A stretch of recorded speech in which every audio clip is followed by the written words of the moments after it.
Thank you so much. I think the first thing that I have to say is from this conference,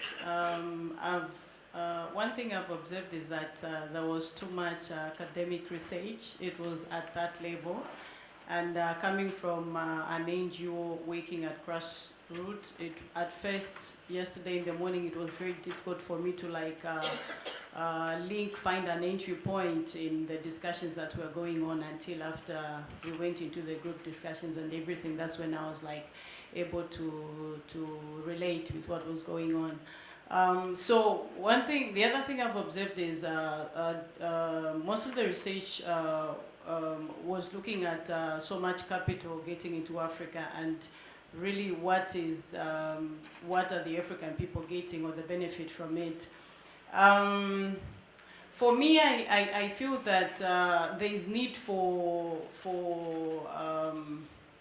there is need to harmonize research at academic level in order to bring it down to the people, the affected, the small-scale farmers. There is need for us to find an entry point, because just this kind of research that has been presented here, it will be very difficult for someone like me to really relate it and take it down to the grassroots. So there is need for that harmonization of this research to link it to really what is happening. I'll give an example.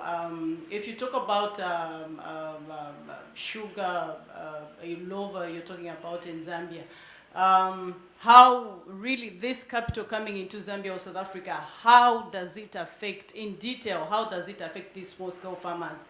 We've only got labor and land as our main source of income, but if we give out the labor, we're working as casual workers, and then also land is gotten from us.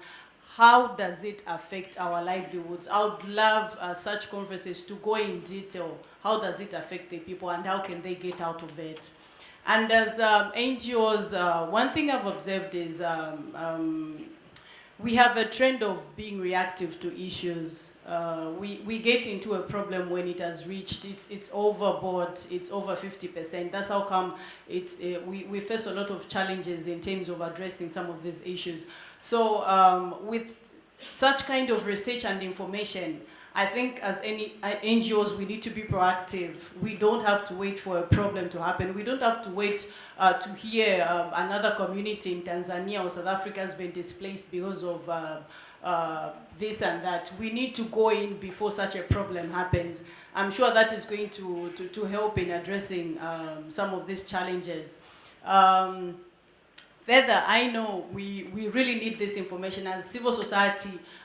We don't have the strength to go into research and bring out such information, so we really need to work with the academicians, but there is need for you people to make your research or findings simple terms so that it's easy to understand. Otherwise it will be difficult for me as a field worker to actually go in and use your information. I think that's what I can say as of now.